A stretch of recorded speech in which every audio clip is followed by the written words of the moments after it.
नमस्कार दोस्तों आज का जो वीडियो है वो है वोल्टेज स्टेबलाइजर के ऊपर। दोस्तों यह वीडियो सभी के लिए इंपॉर्टेंट होने वाला है। कोई घर पे यानी कोई खुद के घर पे अगर वर्क करना चाहता है इलेक्ट्रिकल का तो उसके लिए भी, या फिर कोई इलेक्ट्रिकल का जो वर्क करता है चाहे वो इंडस्ट्री लाइन में करता है तो उसके लिए भी, क्योंकि वोल्टेज स्टेबलाइजर हमारे घरों में भी लगता है और इंडस्ट्री लाइन में भी लगता है। तो दोस्तों इस वीडियो के अंदर हम आपको बताएंगे व्हाट इज वोल्टेज स्टेबलाइजर क्या होता है, how to select voltage stabiliser को कैसे चयन करा जाता है। तो सबसे पहली चीज़ मैं आपको बताता हूँ वोल्टेज स्टेबलाइजर क्या होता है। तो दोस्तों वोल्टेज स्टेबलाइजर कुछ इस प्रकार का होता है कि उसके अंदर जैसे आपकी कोई चीज़ है, जैसे आपका एक ये लोड है, ठीक है, ये लोड जो है 220 वोल्टेज पे चलना चाहिए या फिर एक लोड है जो 440 वोल्टेज पे चलना चाहिए। दोस्तों दोनों चीज़ लेके चल रहा हूँ, ये घरों के लिए हो गया, ये इंडस्ट्री के लिए मान के चलो। वोल्टेज क्या होता है, वोल्टेज कभी फिक्स नहीं आते। वोल्टेज क्या कई कारणों के कारण से कम ज़्यादा आ रहे होते हैं, तो उस वोल्टेज को फिक्स करने का काम ये वोल्टेज स्टेबलाइजर करता है। क्या होता है, क्योंकि जो चीज़ें होती है ना हमारी, जैसे कोई हमारे जो इलेक्ट्रॉनिक इक्विपमेंट होते हैं, जैसे आपकी एसी मानिए, एसी के अंदर क्या कुछ इलेक्ट्रॉनिक इक्विपमेंट भी होते हैं, वो क्या सेंसिटिव होती चीज़ें। तो जो चीज़ें सेंसिटिव होती है ना उसके अंदर क्या होता है दोस्तों, हमको स्टेबलाइजर जरूरत होती है, क्योंकि उसमें वोल्टेज जो होते हैं हमको निरंतर फिक्स भेजने पड़ते हैं ताकि हमारा जो परफॉर्मेंस भी अच्छी हो। तो दोस्तों अब जैसे ये वोल्टेज स्टेबलाइजर है, अगर हमारे घर के अंदर अभी 200 वोल्टेज आ रही है और कुछ समय बाद 180 वोल्टेज, यानी वो हर 10-10 20-20 सेकंड में चेंज हो रही है, तो क्या वोल्टेज स्टेबलाइजर क्या करेगा, उसको फिक्स करके रखेगा। जैसे 220 की 220 अगर हमने उसको सेट कर रखा है, उस पर एक नॉब होती है, उसको हम रेगुलेटर की नॉब को हम फिक्स कर देते हैं। अगर 220 पे हमने सेट कर रखा है तो अगर यहाँ पे 180 वोल्टेज आ रही है तो ये आउटपुट में जो निकालेगा, हम जो वायर जो हमारे जो फेस वायर है वो फेस वायर पहले स्टेबलाइजर में देंगे और स्टेबलाइजर से आउटपुट जो निकलेगा उससे हमारा 220 वोल्टेज कंटिन्यू जाएगी और वो कंटिन्यू हम लोड पे लगा देंगे ताकि हमारा लोड अच्छे से परफॉर्मेंस कर सके। अब जैसे 440 है तो इसके अंदर अगर यहाँ पे 380 आ रही है, 360 आ रही है, तो ये क्या करेगा, 380 360 को 440 कर देगा। ऐसा नहीं है कि दोस्तों अगर यहाँ पे 100 वोल्टेज आ रहा है, 100 वोल्टेज को ये 440 कर दे, यहाँ पे 50 या 100 वोल्टेज आ रहे हैं उसको ये 220 कर देवे। तो दोस्तों ऐसा नहीं होता है दोस्तों, इसमें भी एक लिमिट होती है, वो स्टेबलाइजर के ऊपर लिखी होती है कि स्टेबलाइजर के ऊपर कि कितनी लिमिट पे ये वर्क करेगा, ठीक है, स्टेबलाइजर पे लिखी होती है लिमिट। तो दोस्तों वो हमको चीज़ देख के लानी पड़ती है। अब दोस्तों मैं आपको बताता हूँ कि हमको ये चीज़ जरूरत क्यों पड़ती है। तो दोस्तों स्टेबलाइजर की हमको जरूरत 3 कारणों से पड़ सकती है। फर्स्ट कारण जो होता है वो होती है दोस्तों बैड वायरिंग का मतलब दोस्तों आपके जो घरों की जो वायरिंग हो रही है वो कुछ सही तरीके से नहीं हो रही। सही तरीके से वायरिंग का मतलब दोस्तों, जैसे कोई पावर प्लग वाली जगह है, जैसे यानी कहीं पे हमारी प्रेस चलेगी, प्रेस क्या ज़्यादा करंट लेती है, तो ज़्यादा करंट ज़्यादा वोल्टेज के कारण क्या उसकी क्या डिजाइन जो होता है, उसकी जो वायरिंग जो होती है वो अलग अलग स्विच से होती है। यानी उसकी जो वायरिंग होती है वो जो हमारे घरों के अंदर जो दूसरी चीज़ है उसके साथ में नहीं होनी चाहिए, उसके लिए एक अलग वायरिंग आती है। तो दोस्तों उसको बोलते हैं बैड वायरिंग। दूसरी चीज़ हो गई दोस्तों ओवरलोड। दोस्तों ओवरलोड को समझाने के लिए मैं आपको एक एग्जांपल लेता हूँ।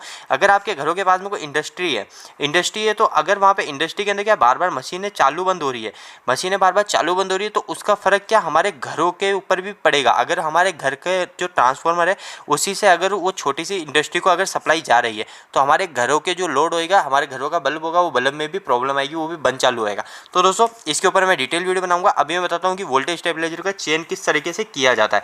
तो दोस्तों वोल्टेज स्टेबलाइजर का चयन करने के लिए अगर दोस्तों जैसे आपको घर के अंदर वोल्टेज स्टेबलाइजर का चयन करना है, जैसे घरों के अंदर दोस्तों 2 तरीके से कर सकते हो। सबसे पहली चीज़ हो गई वो कर सकते हो कि आप मेन लाइन के अंदर कि आपके घरों के अंदर जितने भी इक्विपमेंट है उस सबके ऊपर वोल्टेज स्टेबलाइजर लग जाएगा। और दूसरी चीज़ होगी किसी भी एक चीज़ के ऊपर, जैसे एसी मान लो, टीवी मान लो, फ्रिज मान लो, ठीक है, किसी भी एक चीज़ के ऊपर आप वोल्टेज स्टेबलाइजर लगाना चाहते हो। अब दोस्तों मेन लाइन के लिए आपको क्या करना पड़ेगा, आपके घर के अंदर जितने भी लोड है, जैसे आपकी मोटर मान लो जो 500 वाट की है, जितनी भी लोड है जो वाट में है सबके ऊपर लिखा होता है कि कितने वाट का है, तो आप उसका कैलकुलेट कीजिए। 100 वाट का बल्ब है, 2 बल्ब है, तो ऐसे सबका कैलकुलेट कीजिए। अगर सबका कैलकुलेट करने के बाद वो टोटल कर लीजिए उसका, जैसे कोई 50 वाट है, कोई 100 वाट है, ऐसे सबको टोटल करो। तो सबको टोटल करने के बाद जैसे अगर हमारे पास आंसर जो आया 2000 वाट आया, तो मतलब अब हमको क्या 2000 वाट के हिसाब से वोल्टेज स्टेबलाइजर लाना पड़ेगा। अब दोस्तों पर वोल्टेज स्टेबलाइजर की एक प्रॉब्लम ये होती है कि वोल्टेज स्टेबलाइजर हमारा केवी के अंदर आता है। तो दोस्तों केवी की रेटिंग में क्यों आता है, इसके ऊपर मैंने अलग वीडियो बना रखे हैं बहुत सारे, तो आप उसको देखिए। बहुत अच्छे से मैंने बिल्कुल बेसिक तरीके से समझा रखा है कि जो ट्रांसफार्मर होता है, ट्रांसफार्मर की रेटिंग केवी में क्यों होती है। और ये वोल्टेज स्टेबलाइजर भी एक तरह का ट्रांसफार्मर ही है, इसको ऑटो ट्रांसफार्मर बोला जाता है। तो दोस्तों अपने पास जो है आंसर तो 2000 वाट के अंदर है ना, तो इसको केवी में कैसे कन्वर्ट करना पड़ेगा। तो दोस्तों केवी में कन्वर्ट करने के लिए सबसे पहले इसको हम किलोवाट में कन्वर्ट करेंगे। जैसे आपने सारा टोटल लोड ले लिया, या फिर आपकी इंडस्ट्री के अंदर आपको पता चल गया कि हमारा 100 किलोवाट का लोड है।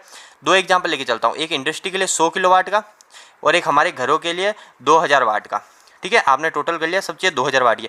अब सबसे पहले दोस्तों हमारे इसको किलोवाट में कन्वर्ट करेंगे। तो किलोवाट में कन्वर्ट करने के लिए क्या होता है दोस्तों, 2000 के अंदर हम 1000 का भाग लगा देंगे। 1000 का भाग क्यों लगा रहे हैं, क्योंकि दोस्तों वाट को किलोवाट में कन्वर्ट करने के लिए हम 1000 का भाग लगाते हैं। तो दोस्तों 3 जीरो से 3 जीरो कट जाएगा और यहाँ पे आ जाएगा 2 किलोवाट। अब दोस्तों 2 किलोवाट आ गया।